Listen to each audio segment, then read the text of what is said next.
convosco. Ele está no meio de nós. Proclamação do Evangelho de nosso Senhor Jesus Cristo segundo Marcos. Glória a vós, Senhor. Naquele tempo, Jesus se retirou para a beira do mar, junto com os seus discípulos. Muita gente da Galiléia o seguia. Também muita gente da Judeia, Jerusalém, Idumeia, do outro lado do Jordão, dos territórios de Tiro e Sidônia. Foi até Jesus, porque tinham ouvido falar de tudo o que ele fazia. Então Jesus pediu aos discípulos que lhe providenciasse uma barca por causa da multidão, para que não o comprimisse. Com efeito, Jesus tinha curado muitas pessoas, e todos os que sofriam de algum mal jogavam-se sobre ele para tocá-lo. Vendo Jesus, os espíritos maus caíam a seus pés, gritando: Tu és o Filho de Deus. Mas Jesus ordenava severamente, para não dizerem quem ele era. Palavra da salvação. Glória a vós, Senhor. Você está um pouquinho, você que está em casa, você que está na nossa paróquia de Santa Teresinha, o Evangelho de Marcos 3, 7 a 12. Esse início do ano litúrgico, não ano litúrgico, que já começou com o Advento, mas o ano comum, ordinário, é lido o Evangelho de Marcos durante a semana. Tá? Domingo é ano A, B e C, cada ano dedicado a um Evangelho. Naquele tempo que é hoje, agora, na hora que é anunciada a palavra de Deus, acontece, Jesus se retira para a beira do mar. Não é mar, é um lago grande, chamado de Genezaré, Tiberíades, da Galileia, muito grande esse lago. Mas eles chamavam de mar. Lá não tinha mar, né? Ao menos nessa região. Mas é um lago, né? Vizinho fica a casa de Pedro, em Cafarnaum, ainda hoje está lá. O início do Evangelho de Marcos, Jesus cura e expulsa o demônio, apesar de alguns teólogos, entre aspas, dizerem que não existe nem cura nem expulsão. Então, quem diz que não existe deve demonstrar ou dizer o que é isso aqui, né?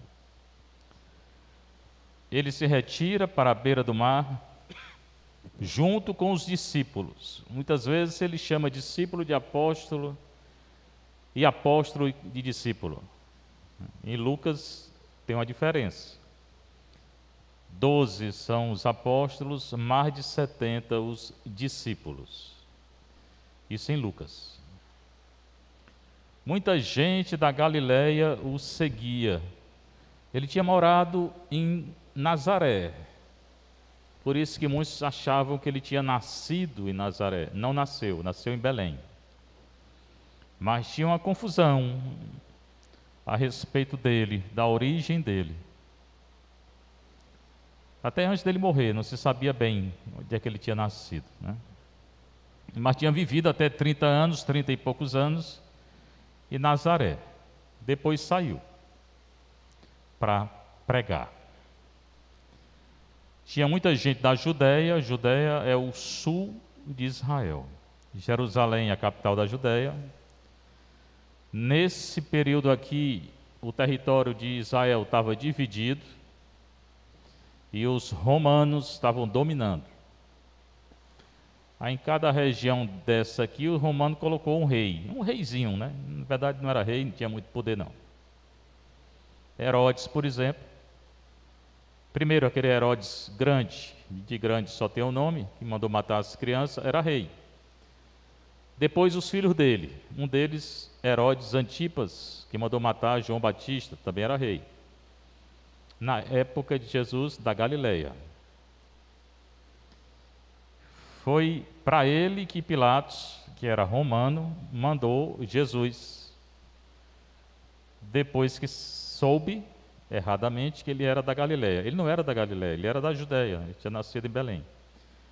Mas até Pilatos pensou que ele fosse da Galileia, no norte. Aí mandou Jesus para Herodes. Diante de Herodes, Jesus não falou nada. Diante de certa gente, é melhor não falar nada. Você pensa que Jesus era o mesmo em relação às pessoas? Era não, ele era bem diferente. Cada pessoa ele tratava de um jeito diferente. Para esse Herodes, filho do rei Herodes, que também era rei, ele não disse nada. Tem gente que não merece nenhuma palavra de Jesus, né? Muitas autoridades aí não merecem.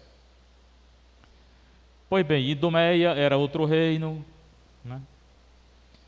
Esse território de Tiro e Sidônia eram cidades pagãs no Mediterrâneo, no mar.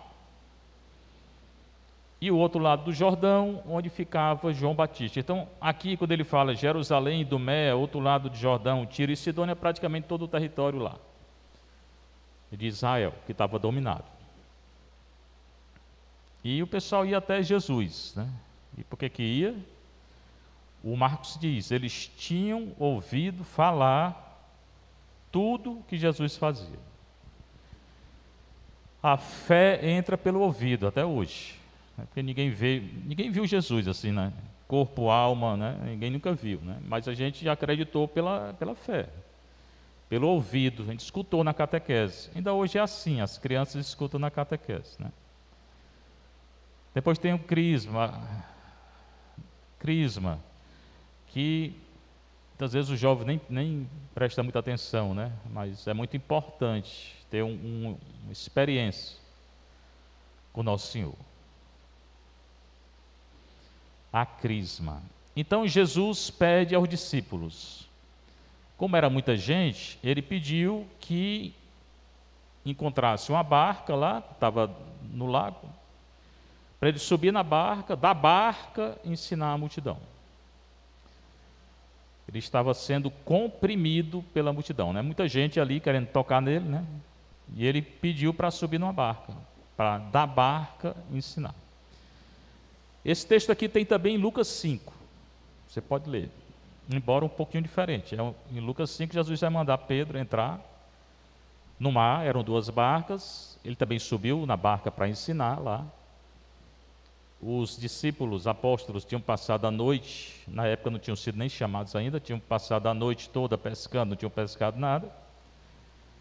Jesus manda Pedro voltar para pescar. Pedro disse, não pescamos nada, a noite toda, mas obedeceu, né? E pegou muito peixe. Depois disso, em Lucas 5, ele escolhe os apóstolos. Esse texto de Lucas, João Paulo II, quando foi eleito, ele escolheu um versículo, né? Entrar em águas mais profundas, lançai as redes. João Paulo tirou do texto de Lucas, na primeira vez que ele apareceu na Praça São Pedro, 78. Então ele sobe na barca, ele tinha curado, como diz o Evangelho, muitas pessoas. E também diz o Evangelho, todos os que sofriam de algum mal, jogavam-se sobre ele para tocá-lo. Mesma coisa hoje, né? Você passeia com o Santíssimo, todo mundo quer tocar, né? Se joga às vezes, né? Não é novidade não, eles já faziam isso. Mas não precisa tocar não para ser curado. Pode curar à distância. E muitas vezes a pessoa nem tem consciência, né? Já vi cura, a pessoa estava em coma e foi curada.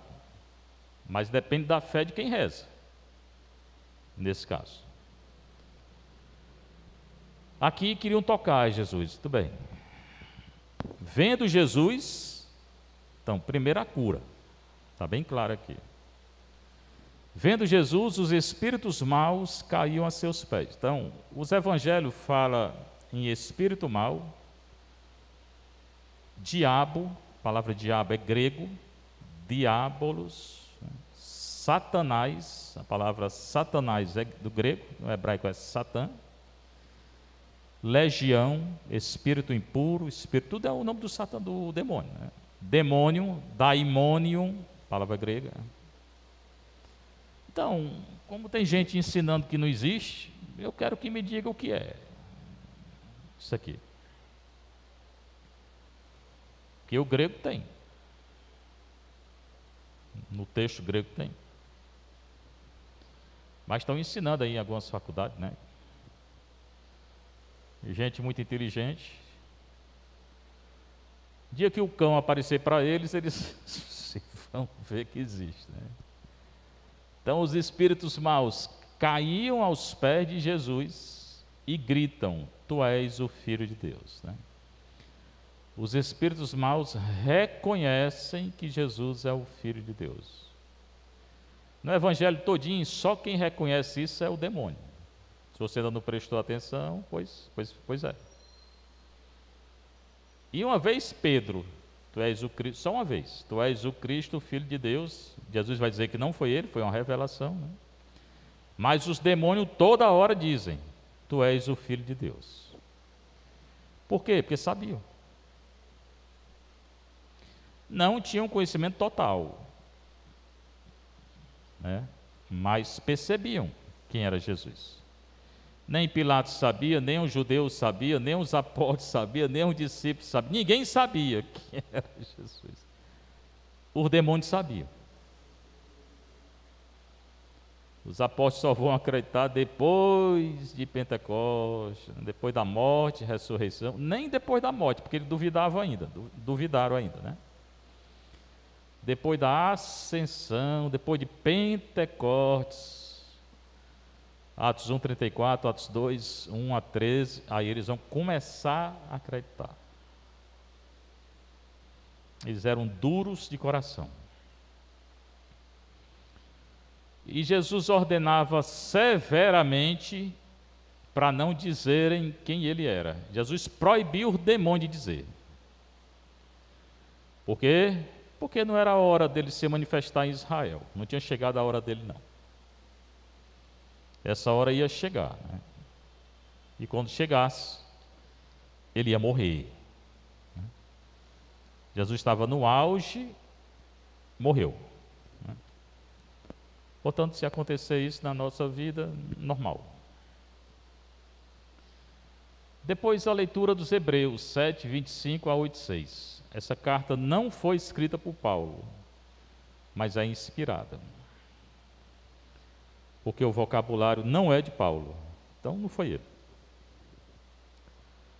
Irmãos, essa palavra irmão, né? Porque mais um motivo para a gente rebater aqueles que dizem Jesus teve outros irmãos, porque aparece a palavra, né? Aí é o que eu falei, tem gente que pega a palavra de Deus aí interpreta ao pé da letra. Esses irmãos aqui não é irmão de sangue, não, é irmão de comunidade. Então a palavra irmão tinha vários significados. Não era irmão de carne, não. Jesus nunca teve irmão de carne. É porque antes de morrer, ele entregou Maria ao discípulo amado. Está lá em João 19, 35, 37. Né? E o discípulo amado, que a tradição diz que era João, não era irmão dele. Então, como é que ele entrega a mãe dele para outra pessoa? Se ela tivesse outro filho, era o filho que cuidava dela, não era outra pessoa, não. Então ela não tinha outro filho. Aqui diz a carta: Jesus é capaz de salvar para sempre aqueles que por seu intermédio se aproximam de Deus. Então, quem quiser ser salvo para sempre, é só se aproximar de Deus. Que hoje na Igreja Católica é através da confissão, oração, adoração, missa, caridade, jejum, aquilo que eu sempre falo. Ler a palavra, ter fé. Ele está sempre vivo para interceder por eles. É um versículo muito simples. É o final do versículo 25, né? Hebreus 7, 25. Ele está sempre vivo para interceder por eles. Poucas pessoas colocam esse versículo em prática. Quase nenhuma. Porque se colocasse, não vivia do jeito que vive. Aqui está dizendo: Jesus está sempre vivo. Aí tem gente que chora, no negócio da morte, da doença. Mas se Jesus está vivo, tu está chorando por quê? Para interceder por eles, por nós. Se Jesus está vivo, para interceder por mim, aí eu vou ficar triste, eu vou entrar em depressão, é porque não crê. Lê a palavra e não crê. Ele está vivo mesmo. Aí vem uma doença, vem uma coisa, pronto. A pessoa fica fora de si. E vivo para interceder por mim. Então, é muito bom você pedir, Padre, reze por mim, eu rezo sempre, não se incomode não. Mas você tem Jesus rezando por você, não é possível. A oração do Padre não vale nada diante da oração de Nosso Senhor. Peça a Jesus, antes de pedir a outra pessoa. Né? Ele está sempre vivo para interceder por eles, por nós, né? Tal é precisamente o sumo, aí fala de novo do sumo sacerdote. Essa carta fala do sumo sacerdote. Uma carta provavelmente escrita para os hebreus, para os judeus, porque fala muito negócio do Antigo Testamento. E Paulo não era muito afeito ao Antigo Testamento, não. Mais um motivo para dizer que não era dele, né? Então, já expliquei aqui, só o sumo sacerdote entrava no Santo dos Santos, onde tinha a tábua da aliança e a tábua da lei e a arca da aliança. Só ele entrava lá. Uma vez por ano. Pois Jesus é esse sumo sacerdote. Na hora que ele morreu, ele entrou. O véu do santuário rasgou, do Santo dos Santos. Pronto, ele entrou. Penetrou, acabou a antiga aliança. Ele é agora a tábua da aliança. Ele é agora a nova aliança. E nós entramos também. Porque quem acredita está com ele. Ele não está vivo para interceder. E ele vai agora discursar sobre Jesus, que é o sumo sacerdote, maior do que os outros sumos sacerdotes lá da antiga aliança. Tal é precisamente o sumo sacerdote que nos convinha. Santo, Jesus é santo. Inocente, é. Nenhum de nós é inocente. Por quê? Porque você nasceu com pecado. Só Jesus e Maria, mais ninguém. Nem o Papa mais santo, nem o santo mais santo. Não.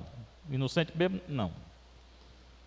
Lutou depois do pecado original para voltar à inocência, mas não nasceu inocente, nasceu com pecado. Sem mancha, só Jesus e Maria. Nós tudinho nascemos com mancha, separado dos pecadores, só quem não pecou, Jesus e Maria. E elevado acima dos céus. Quem é que já foi elevado? Jesus teve a ascensão, né, dele, e Maria foi assunta. Jesus, ele ascende pelo poder dele, porque ele é Deus. Ele não precisa de ninguém não para levar ele para o céu, mas Maria precisa, ela não é Deus. Então ela foi assunta pelo poder de Deus, e ele subiu mesmo pelo poder dele, né? Ele não precisa, como o sumo sacerdote. Então, primeiro, ele é tudo isso, o sumo sacerdote não são, nenhum.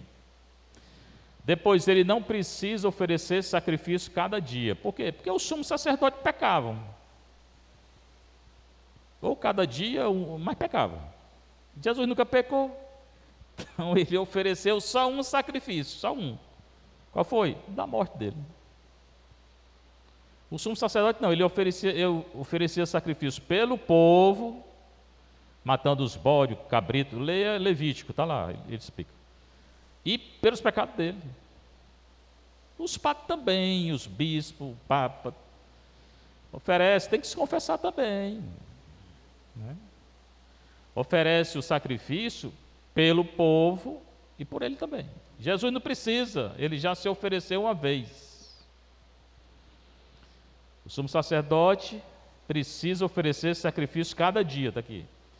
Primeiro pelos seus próprios pecados, assim todo mundo, não Jesus. Depois pelos do povo, pois é, Jesus não. Ele fez uma vez por todas, ele se ofereceu uma vez só.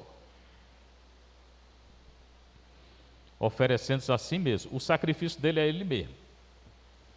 É o Cordeiro de Deus que o João Batista diz, né? A lei, com efeito, está falando da lei do Antigo Testamento. Essa carta toda é do Antigo Testamento. Constituiu, mas superando o Antigo, né? Superando e escrevendo para cristão já. A lei constituiu o sumo sacerdote sujeito à fraqueza. Todos os sumos sacerdotes da antiga aliança morreram, são fracos. Jesus não. Enquanto a palavra do juramento, feita por Deus, que veio depois da lei, constituiu alguém que é filho, perfeito para sempre. Deus constituiu Jesus filho. A palavra constituiu está aqui, mas Jesus é Deus desde sempre. Desde sempre é Deus com Deus. Aí ele fala de um tema importante, que nós temos um sumo sacerdote muito grande. Quem é? Jesus. Ele está falando de Jesus aqui, não do sacerdote da antiga aliança. Que se sentou à direita do trono da majestade no céu. Ele está à direita do Pai, onde vai julgar. Aqui entra o juízo, ele é juiz. Isso me consola, porque toda essa injustiça na terra, ele vai julgar. Ninguém vai ficar sem juízo. Até quem não tem juízo vai ser julgado. Todo mundo vai ser julgado. Eu que não tenho muito juízo, pensava que ia escapar. Escapa não, todo mundo vai ser julgado. Viu? Está sentado à direita do Pai, à direita do trono da majestade nos céus. Aquela visão lá do Daniel 7,13, o ancião e o filho do homem, Bara Enash, sentado à direita do Pai. É essa visão aqui. Jesus vai dizer que ele é o filho do homem, Bara Enash. Ele é ministro do santuário, o santuário lá da antiga do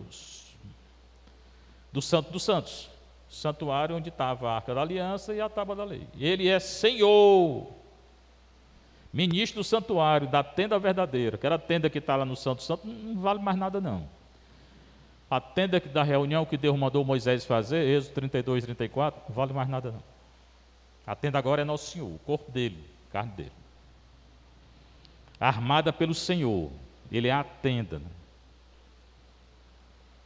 E é o que diz João 1,14, o verbo se fez carne e habitou entre nós. O habitar entre nós, no grego, é armou a tenda. Ele armou a tenda, porque eles moravam em tenda. E não foi feito por mão humana, Jesus foi concebido pelo Espírito Santo. Aí ele diz, todo sumo sacerdote é constituído, ele repete, é constituído para oferecer dádivas e sacrifício. Então é necessário que tenha algo a oferecer, porque todo mundo peca toda hora e tem que oferecer sacrifício pelo pecado do povo. Era assim no Antigo Testamento. E no fim ele termina, se Cristo estivesse na terra, ele não seria nem mesmo sacerdote, seria mesmo não, porque ele não é nem da tribo sacerdotal e nem precisa oferecer sacrifício toda hora. Ele é da tribo de Judá, não é da tribo de Levi, sacerdotal. Pois já existem os que oferecem dádivas de acordo com a lei. Quem? O sacerdote e os levitas. Tem uma tribo de Israel só consagrada para isso. Moisés era dessa tribo, ele e o Arão. Estes celebram um culto que é cópia e sombra das realidades celestes, como foi dito a Moisés, acabei de falar.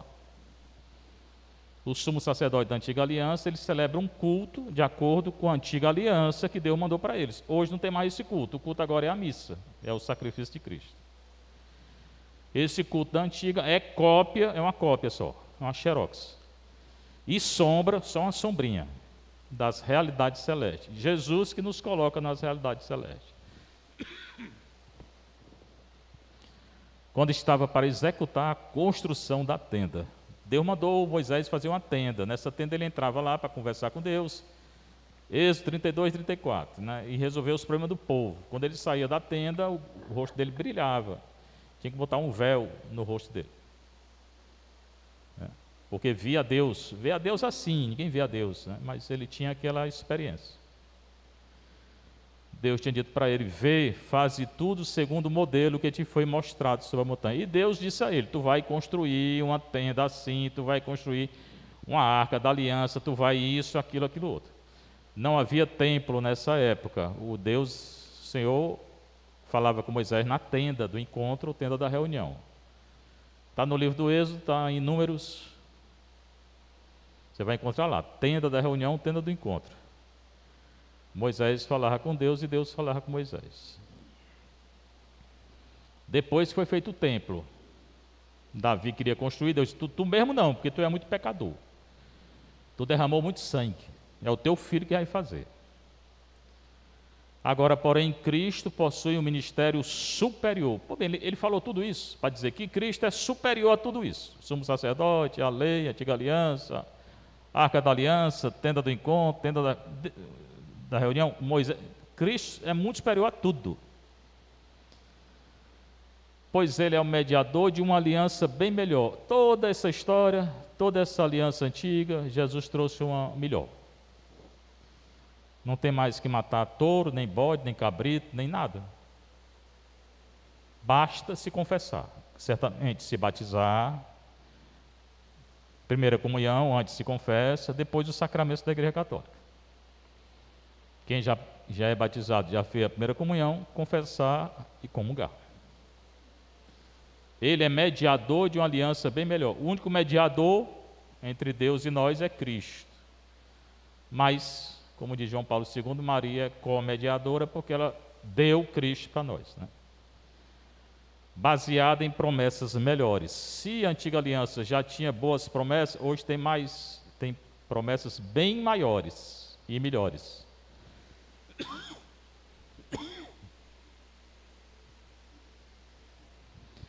Qual é a promessa de hoje? O céu.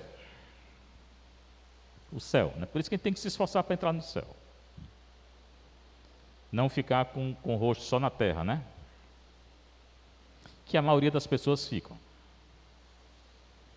Lutando por coisa da terra. Irmão, se a sua vida for lutar por coisa da terra, você só vai encontrar recompensa na terra.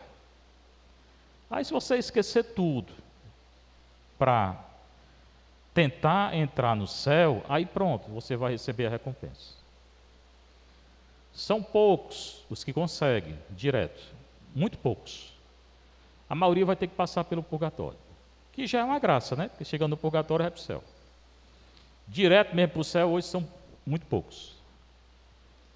Tem que renunciar a tudo, né? Tem que estar com os olhos fixos no Pai, em Jesus, né? Deixar tudo de lado. Fixar Deus.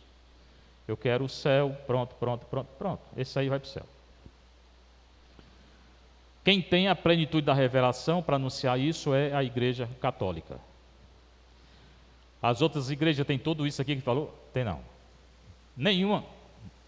Só a Igreja Católica. Está no Vaticano II. A Igreja Católica tem a plenitude da revelação. Só ela. Só através da Igreja Católica. E os outros vão se salvar? Aqueles que se salvarão